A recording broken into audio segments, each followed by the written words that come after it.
Bonjour. On vous souhaite la bienvenue pour cette présentation de l'outil Scorecard Résilience Eau, qui est un nouvel outil que nous proposons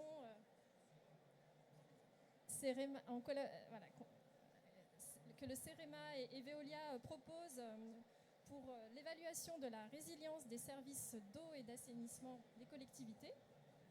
Donc on va vous faire une intervention à plusieurs voix. Donc avec les collègues de Veolia en la personne de Marie-Christine Huot, Lucie Perraudin et Jean-François Luche. Pour le CEREMA, David Goutalan et moi-même, Christine Ferret. Et puis on aura l'honneur d'avoir un témoignage d'une collectivité utilisatrice de l'outil, pionnière dans l'utilisation de l'outil, avec monsieur Olivier Astorg de la communauté urbaine Creusot-Monceau. Donc, avant d'entrer dans la présentation de l'outil, de ses principes et des premiers résultats d'utilisation, quelques mots sur le contexte et de la genèse du projet, qui s'inscrit dans le contexte des règlements climatiques et de ses conséquences sur la ressource en eau et sur les milieux aquatiques, et par conséquent aussi sur les compétences eau et assainissement des collectivités qui ont de forts enjeux d'adaptation. Et besoin de définir des stratégies, de construire des plans d'action et de mettre en œuvre ces actions au profit d'une résilience accrue de leurs services d'eau et d'assainissement. Alors, c'est dans cet objectif que le CEREMA et Veolia se sont associés pour proposer une solution. Donc CEREMA et Veolia, pourquoi ? Parce que nous sommes des acteurs engagés au service des territoires, engagés pour proposer des solutions pragmatiques et innovantes pour l'adaptation et la transition des territoires. Dès la genèse du projet, en fait, on a rapidement identifié une complémentarité entre nos établissements, avec le CEREMA qui apporte son expertise transverse sur les questions d'adaptation et de transition territoriale. Il ne vous aura peut-être pas échappé que depuis le début de l'année, le CEREMA renforce encore sa présence sur les territoires avec le changement de gouvernance et une gouvernance partagée, donc État-collectivité, pour être encore plus près et au service des territoires. Et puis Veolia apporte toute son expérience de terrain, sa connaissance fine et son expertise fine sur les systèmes d'eau et d'assainissement notamment. Voilà, bonjour à toutes et à tous. Alors effectivement, Veolia, pour lui, c'était une évidence de s'associer avec le CEREMA. Tout simplement parce qu'une de nos fonctions, c'est aussi d'anticiper à vos côtés, messieurs et mesdames les élus et représentants, pour anticiper la transformation écologique nécessaire pour assurer la résilience des services d'eau et d'assainissement. Et donc, à côté de notre métier d'opérateur exploitant, c'est aussi de conseiller, de gagner un coup d'avance et de répondre à cette question qui nous revient souvent aujourd'hui de la part des élus, c'est aidez-nous à trouver la bonne trajectoire parce qu'on n'a plus le temps de se tromper dans les solutions. Donc notre but, il est vraiment de réfléchir ensemble et c'est pour ça qu'on a co-développé cet outil simple et robuste que l'on va vous présenter en détail. Alors justement, ce partenariat, on l'a voulu en 2 temps. Le premier, c'est de passer ces quelques mois avec quelques collectivités pionnières pour tester l'outil dans différentes configurations d'échelle et d'administration. Donc en fait, on a démarré avec 2 premières pionnières qui sont la communauté urbaine de Creusot-Monceau, qui sera ensuite ici représentée par M. Astor et qui témoignera. Également par la communauté de communes de Soudre-Roussillon, qui malheureusement n'a pas pu être là aujourd'hui, mais qui a quelques représentants et dont on se fera l'écho de son témoignage. Et puis plus récemment, la métropole de Toulouse sur la partie eau potable. Donc vous voyez, ça veut dire 3 échelles, que ça concerne aussi bien l'assainissement et ou l'eau. Et le but de ces collectivités pionnières, et on en a quelques autres actuellement qui vont démarrer, c'est d'arriver à la fin du premier trimestre 2024, d'avoir une petite dizaine de collectivités pionnières de différentes échelles pour avoir validé, testé, éprouvé l'outil avant de le déployer plus largement. Voilà, vous présentez les grands principes de l'outil pour que vous en sachiez un petit peu plus sur l'outil, ses fonctionnalités et ce qu'il permet d'obtenir en termes d'aide à la décision. Donc bonjour à tous et à toutes. Donc le périmètre d'évaluation de notre outil, on a aussi bien le volet eau potable que le volet assainissement collectif. Dans le volet assainissement collectif, on inclut aussi la partie eau pluviale pour tout ce qui est infrastructure liée au réseau d'eau pluviale notamment. Alors, l'objectif de notre outil, à la fin, c'est de publier une scorecard pour l'eau, une scorecard pour l'assainissement. Et donc, c'est exactement le même modèle que le Nutri-Score qui est bien connu sur l'alimentation. Et donc, pour arriver à cette notation, donc on va en avoir une sur l'eau potable et une sur l'assainissement, on va à chaque fois partir de données pour évaluer des critères qui vont nous permettre de noter au niveau d'un facteur. Et donc, du coup, on va avoir des facteurs côté eau potable et des facteurs côté assainissement. Alors ces facteurs, côté eau potable, on regarde toutes les ressources en eau. On regarde la partie infrastructure, donc système d'eau potable. Le pendant côté assainissement, on va regarder les exutoires, donc aussi bien les exutoires des eaux traitées, mais aussi les exutoires de tout ce qui est sortant des usines, et puis le système d'assainissement lui-même. Donc ça, c'est 2 séries de facteurs propres à chaque métier. Et puis après, on a 3 facteurs influents qui sont communs aux 2 métiers. Donc le premier, c'est la vulnérabilité aux crises, donc aussi bien les crises naturelles que les crises techniques, technologiques.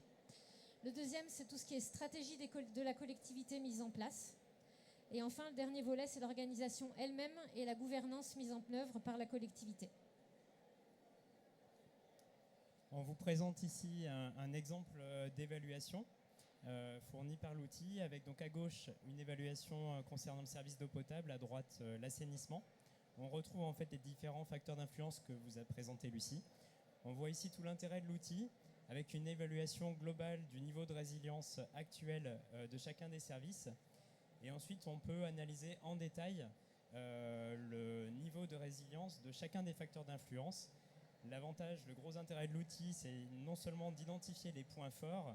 Là, dans cet exemple, on voit très bien que les stratégies mises en place sur l'eau potable, c'est réellement un point fort de la collectivité évaluée, mais bien sûr d'identifier aussi les pistes de progrès.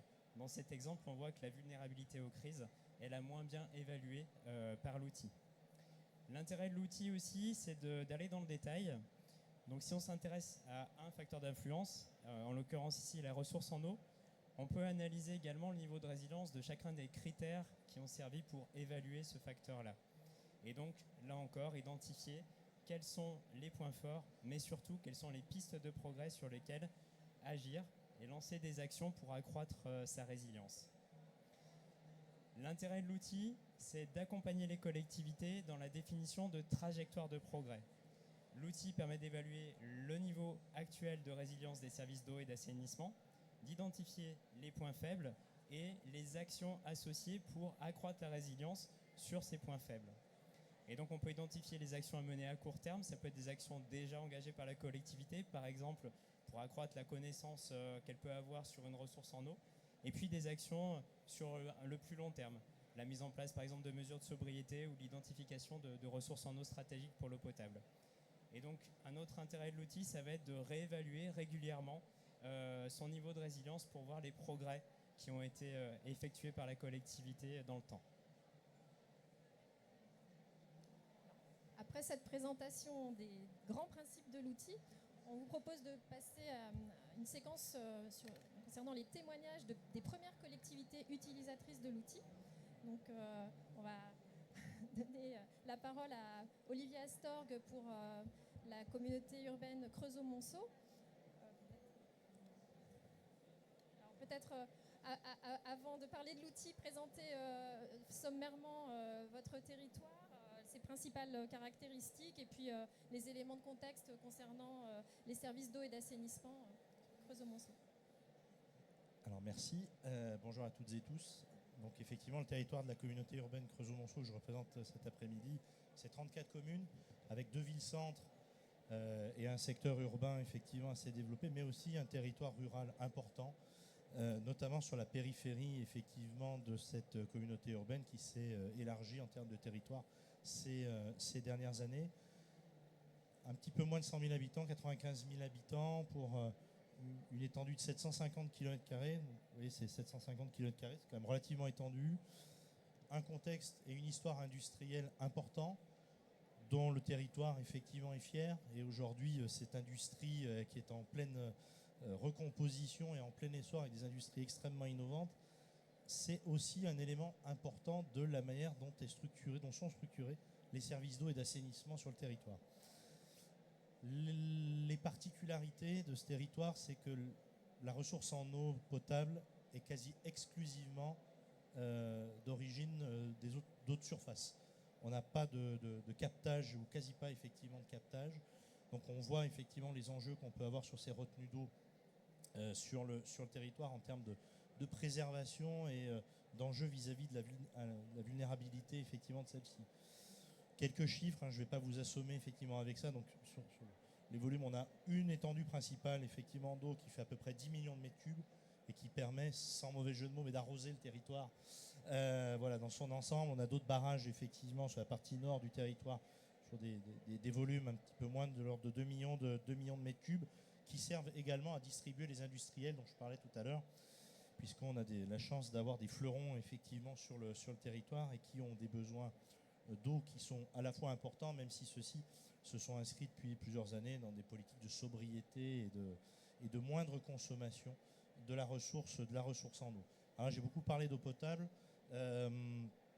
Quelques éléments aussi en matière d'assainissement. Des enjeux effectivement forts. On avait un peu de retard quand même ces dernières années sur le territoire de la communauté urbaine. On a engagé un programme ambitieux de 210 millions d'euros, alors sur une période importante, d'environ une trentaine d'années, mais qui représente vraiment des volumes importants pour un territoire et une collectivité comme la nôtre. 6 millions d'euros de travaux par an dédiés à la mise en conformité au schéma directeur d'assainissement. Voilà, pour décrire un petit peu ce territoire sur ces enjeux. Merci. Alors, pour parler de l'outil Scorecard de résilience eau et assainissement, est-ce que vous pouvez nous dire concrètement comment s'est passée pour vous la mise en œuvre de l'outil ? La mise en œuvre de l'outil, d'abord, c'est quelque chose c'est une opportunité qu'on a saisie quand elle nous a été effectivement présentée, parce qu'on est un territoire d'innovation et s'inscrire dans une démarche pour participer à définir des modèles et à créer effectivement des outils qui seront utilisés pour le plus grand nombre, c'est quelque chose sur lequel on s'est très vite positionné pour en faire partie, si je puis m'exprimer ainsi. Donc très rapidement, on a engagé effectivement la signature de la convention qui nous a permis de travailler ensemble. Donc dès la fin d'année, il y a à peu près un an, et qui nous a permis, les équipes de la communauté urbaine, du CEREMA, de Veolia, et bien sur le début d'année, de pouvoir vraiment produire effectivement des choses, tester cet outil, donc voilà, de manière assez efficace. C'est vraiment un outil qui nous a permis de nous questionner sur les différents champs qui concourent à la résilience des services d'eau et d'assainissement, que ce soit au niveau définition de la stratégie ou modulation de la stratégie, de la gouvernance associée, de comment on organise, de l'adéquation effectivement entre les objectifs et les moyens. Et comme cela vous a été effectivement montré, c'est aussi un outil dont l'affichage il est relativement simple.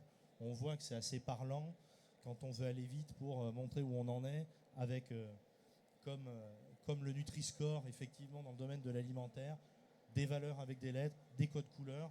Donc ça, c'est effectivement rapidement on peut arriver à mettre en évidence les points forts et les pistes de progrès. Moi, je voudrais quand même signaler la qualité, je le redirai à la fin, mais aussi de l'accompagnement du CEREMA et de Veolia dans cette démarche. Voilà. Et simplement dire également comment dire, ça a permis, toujours quand on soumet une évaluation, d'identifier les points critiques, vraiment les points à améliorer, mais ça permet aussi de conforter ou de vraiment identifier pour pouvoir valoriser aussi ce qui marche bien et pouvoir dire quelque part les actions qui ont été entreprises, qui ont été décidées par nos élus, mises en œuvre effectivement par les services et les délégataires portent leurs fruits. Est-ce que vous nous avez expliqué un peu les apports, est-ce que vous avez comment vous avez utilisé les résultats de l'évaluation Scorecard.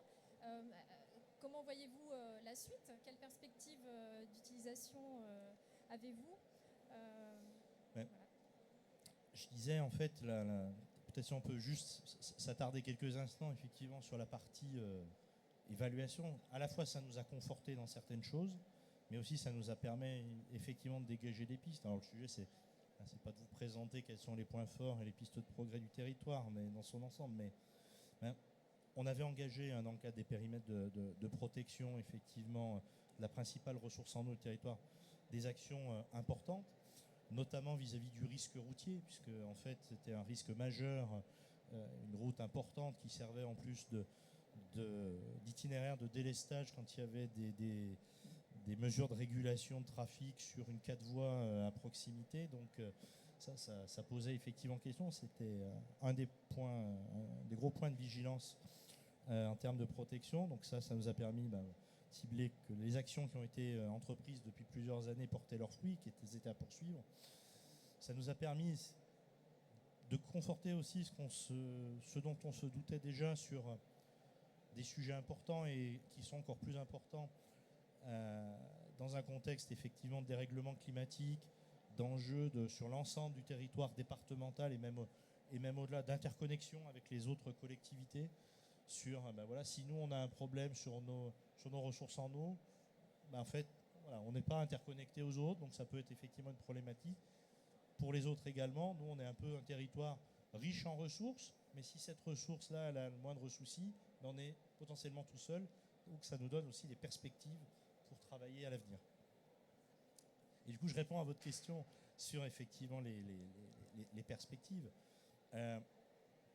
C'est un outil, on l'a vu, qui est très parlant pour aider effectivement à la décision et qui nous a aussi ouvert des champs en fait pour pouvoir avancer sur un certain nombre de sujets peut-être plus rapidement que ce qu'on avait prévu. Je pense notamment à l'accélération du travail qu'on a à mener sur l'élaboration de notre schéma directeur de l'eau, sur le plan de gestion de sécurité sanitaire des eaux, PGSSE, de conforter aussi ce qu'on fait sur la mise en œuvre, sur le volet assainissement des schémas directeurs. On avait beaucoup focalisé sur tout ce qui était travaux de mise en séparatif, puisqu'on a des réseaux qui sont très très majoritairement, notamment sur les villes-centres en unitaire. Et du coup d'essayer de travailler plus à l'avenir sur des actions de gestion à la source des eaux pluviales, plutôt que d'aller tout debout effectivement sur la mise en séparatif. Et puis ça a très bien été dit tout à l'heure, mais moi je suis enchéri à ça, plus que la photo initiale en fait de où en est la communauté sur ces sujets-là aujourd'hui. Je pense que ce qui est important, c'est de s'inscrire dans une fréquence d'évaluation périodique de ces sujets-là pour voir si les politiques qui ont été décidées, qui sont menées, qui sont déclinées effectivement par les services et les délégataires, eh bien, elles sont suivies des faits, si elles portent leurs fruits, et pouvoir ajuster si nécessaire. Merci beaucoup. Ce témoignage très complet. On vous propose de vous faire aussi part du témoignage de la communauté de communes Sud-Roussillon. Monsieur Nicolas Bataille ne peut pas être avec nous aujourd'hui, mais il nous a transmis un certain nombre d'éléments. On a posé les mêmes questions en fait qu'à Monsieur Astorg. Donc on va vous retranscrire les éléments que Monsieur Bataille nous a communiqués. Donc peut-être d'abord présenter une présentation succincte du territoire pour que vous ayez le contexte de l'étude. Alors en quelques mots, en fait, la communauté de communes de Sud-Roussillon est située dans le département des Pyrénées-Orientales. C'est une communauté de communes constituée de 6 communes, la principale étant la commune de Saint-Cyprien, qui est située sur le littoral méditerranéen. C'est une communauté de communes qui compte 25 000 habitants à l'année, avec une très forte saisonnalité, plus de 100 000 habitants en période estivale, avec donc une grosse activité touristique et nautique, mais également des activités agricoles et tertiaires. Et donc les ressources en eau utilisées pour l'eau potable sont principalement des ressources en eau souterraines. Alors je vais poser les questions et Lucie va du coup vous faire les réponses de Nicolas Bataille. Donc comment s'est passé pour Sud-Roussillon la mise en œuvre de l'outil Scorecard?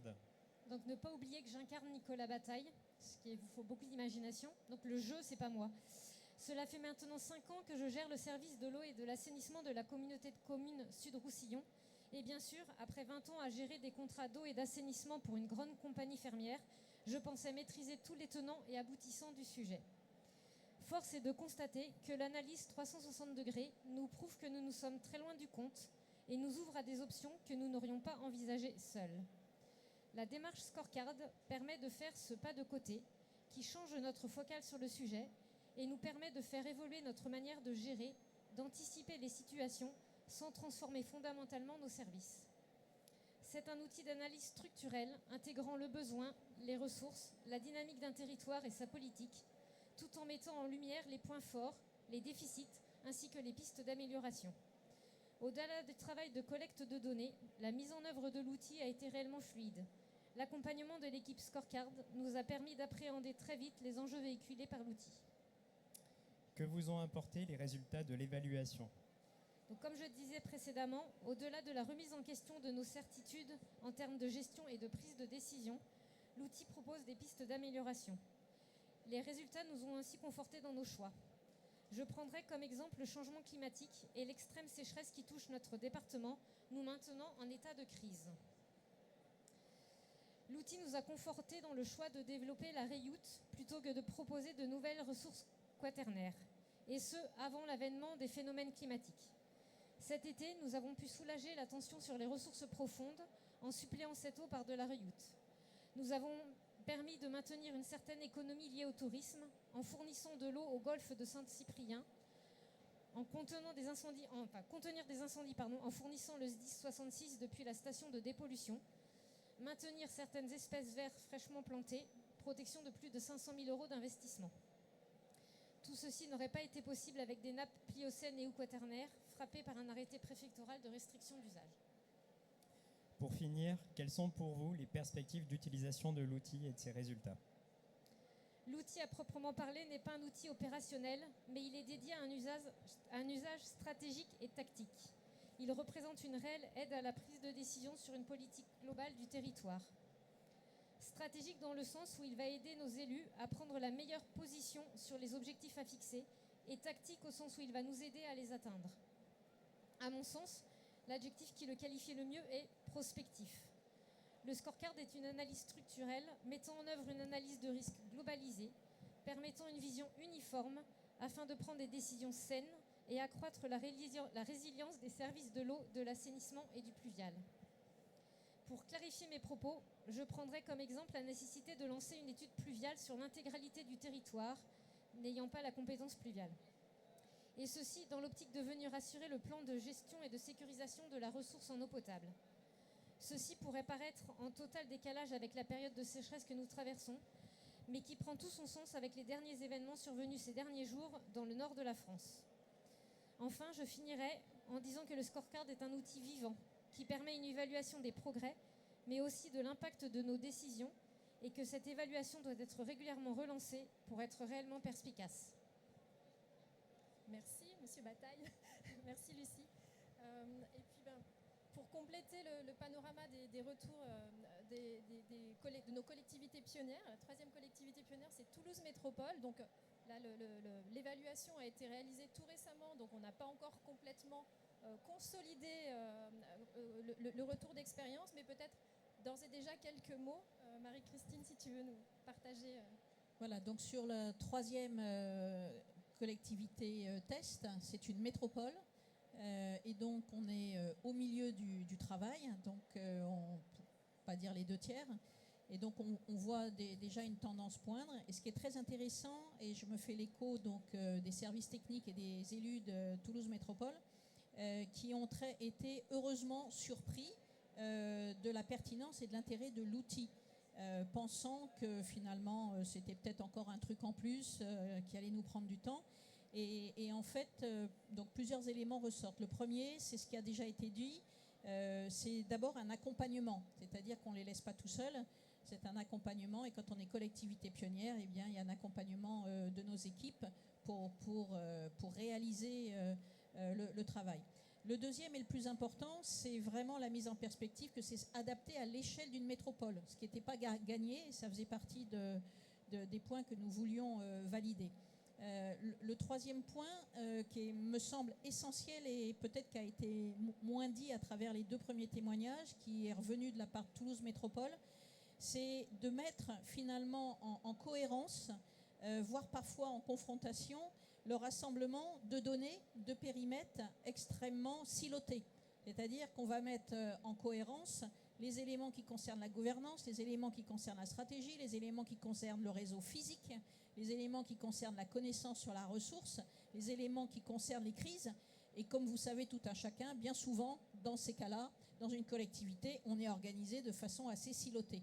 Et donc, c'est vraiment le point fort que je retiens du témoignage de Toulouse Métropole, c'est la mise en synergie, en confrontation, en corrélation de toutes les données rassemblées autour d'un service d'eau. Et donc, c'est une façon aussi de reprendre conscience de la valorisation de toutes les données acquises dans le temps d'un service d'eau. Et je terminerai par un autre point qui nous a marqué, c'est la pertinence de l'outil sur questionner en permanence sur les plans d'action qui sont actés, imaginés, mis en œuvre, de façon à rentrer dans une logique un peu comme la route Deming de l'assurance qualité, d'être en amélioration continue, qui a déjà été d'ailleurs évoquée par l'expérience sur Monceau. Voilà, donc on est presque au terme du travail, donc on consolidera cela. Et tout ça pour aussi dire, c'est que vous voyez à travers ces 3 exemples, finalement 3 contextes extrêmement différents, à la fois en termes d'échelle, à la fois en termes de contexte hydrologique et climatique, et à la fois en termes de saisonnalité. Et ça fait partie de nos choix dans les collectivités pionnières qui tapent à la porte, finalement, d'essayer de couvrir le maximum de cas de figure possibles. Merci pour ce retour sur Toulouse Métropole. Maintenant, on vous passe la parole. Si vous avez des questions, des réactions par rapport à ce qui vient d'être présenté. Là, vous avez le micro. Ne pas hésiter à poser des questions. De précision sur le fonctionnement de l'outil ou par rapport au retour au témoignage.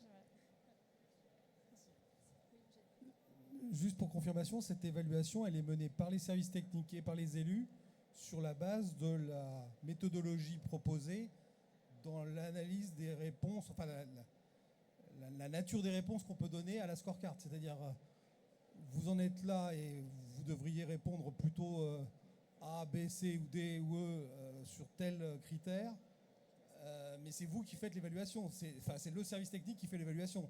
C'est ni Veolia, ni demain, dans la perspective d'un déploiement de cet outil, des services de l'État ou tout autre intervenant. Tout à fait. Donc l'outil en fait sera mis à disposition des collectivités gratuitement. Elles pourront utiliser l'outil et saisir elles-mêmes les données dans une logique d'auto-évaluation. Le principe, c'est bien pour la collectivité de saisir des données de diverses natures en fait. Ça peut être des données, des réponses à des questions tout simplement sous la forme de oui, non ou en cours. Ça peut être des données quantitatives. Donc voilà, il y en a une 60aine pour l'eau potable, il y en a une 50aine pour l'assainissement. Et ensuite, l'outil va calculer automatiquement les lettres en fait, A, B, C, D, E par critères, facteurs et services. Et ça, c'est bien à la collectivité de réaliser, en fait, de saisir les données et de s'auto-évaluer. Alors bien sûr, on pourra l'évoquer, mais du coup, la collectivité peut être accompagnée. Ça sera tout à fait possible en fait à l'avenir pour ce qu'on a pu voir à travers le travail avec les collectivités pionnières, c'est que c'était réellement intéressant d'avoir un regard extérieur, que ce soit Veolia ou CEREMA, en questionnant en fait les collectivités. On apporte finalement un regard nouveau et ça permet peut-être de poser des questions que la collectivité elle-même ne se serait pas posée. Donc c'est cette logique d'accompagnement qu'on souhaitera proposer par la suite après mise en ligne de l'outil pour que, voilà, d'une part on vous questionne et d'autre part on vous aide à définir ces trajectoires de progrès. Voilà. Et l'objectif, c'est bien d'avoir une majorité des indicateurs, des données qu'on saisit, ce sont des indicateurs objectifs. Vous êtes on a une partie d'indicateurs 6PA par exemple, vous êtes sur une évaluation qui est très objective, et il y a une petite partie de données, d'indicateurs qui effectivement donnent plus lieu à la subjectivité. Et c'est notamment pour tous ces indicateurs où l'échange va être le plus plus important finalement pour être sûr que la collectivité, vous arrivez à bien évaluer et bien répondre entre guillemets à la question, à cet indicateur, pour être sûr d'avoir une évaluation la plus fiable possible. Et donc du coup derrière la notation la plus fiable possible aussi. Merci pour votre réponse. En évoquant 6PA, vous allez effectivement dans le sens de ce qui était induit dans ma question. Aujourd'hui, vous êtes au stade du pilote, c'est-à-dire que vous avez travaillé avec des communautés, des collectivités pilotes pour perfectionner l'outil. Est-ce qu'il y a un horizon temporel pour la livraison d'un outil qui serait la version définitive ? Oui, tout à fait. Donc, comme on vous l'a dit, le déploiement est prévu de deuxième trimestre 2024. C'est pas un mois près, puisqu'on essaye justement, après cette première série de tests qu'on a fait en manuel pour la centaine d'indicateurs, une bonne partie va être automatisée, de façon à aussi donner du temps, de l'objectivité, et puis aussi de donner une ergonomie à l'outil. Qui sera à disposition à partir du site du CEREMA pour tout adhérent collectivité du CEREMA. Voilà. Et même pour toute collectivité, même non adhérente, en fait. Enfin, voilà.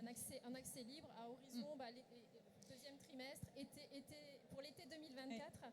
L'outil sera disponible via le site internet du CEREMA, en fait, d'ici l'été prochain. Donc le déploiement grandeur, j'ai envie de dire national, se fera avant l'été 2024, donc avant les Jeux Olympiques. Pour ceux qui... et puis, peut-être un point de précision qui peut ouvrir des questions, c'est que nous avions pour le travail dans la méthodologie, par objectivité, et votre question le rejoint, un groupe miroir pour nous challenger dans la constitution, dans la construction de l'outil. Et dans ce groupe miroir, il y avait les représentants de l'agence de bassin. Et ce qu'on peut aussi dire, c'est que cet outil plaît aux agences de bassin parce que ça leur donne, pour eux aussi, les moyens d'avoir une trajectoire de suivi de la progression et de l'effet d'annonce du plan d'action proposé par les collectivités par rapport à leur demande de subvention. Et comme on sait que malheureusement, l'argent n'est pas pléthore en ce bas monde de cette époque, eh bien, ils réfléchissent à utiliser cet outil qui d'ailleurs s'inscrit finalement dans un des axes du plan haut, qui est la mise en place d'outils d'anticipation pour accompagner la transformation. Donc tout ça est en grande cohérence. Et les agences réfléchissent à se dire, je vais utiliser l'outil pour faire un indicateur de suivi pour moi-même, pour aller au bout du subventionnement que je vais pouvoir donner et donc ainsi faire progresser les collectivités. Et qu'il y ait vraiment un suivi avec un résultat opérationnel derrière. D'autres questions ?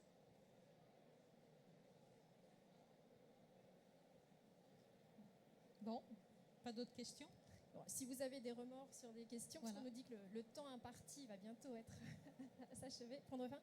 N'hésitez pas à passer sur le stand du CEREMA à l'issue de cette intervention. C'est le stand qui est tout à côté, pavillon 4, G128, je crois.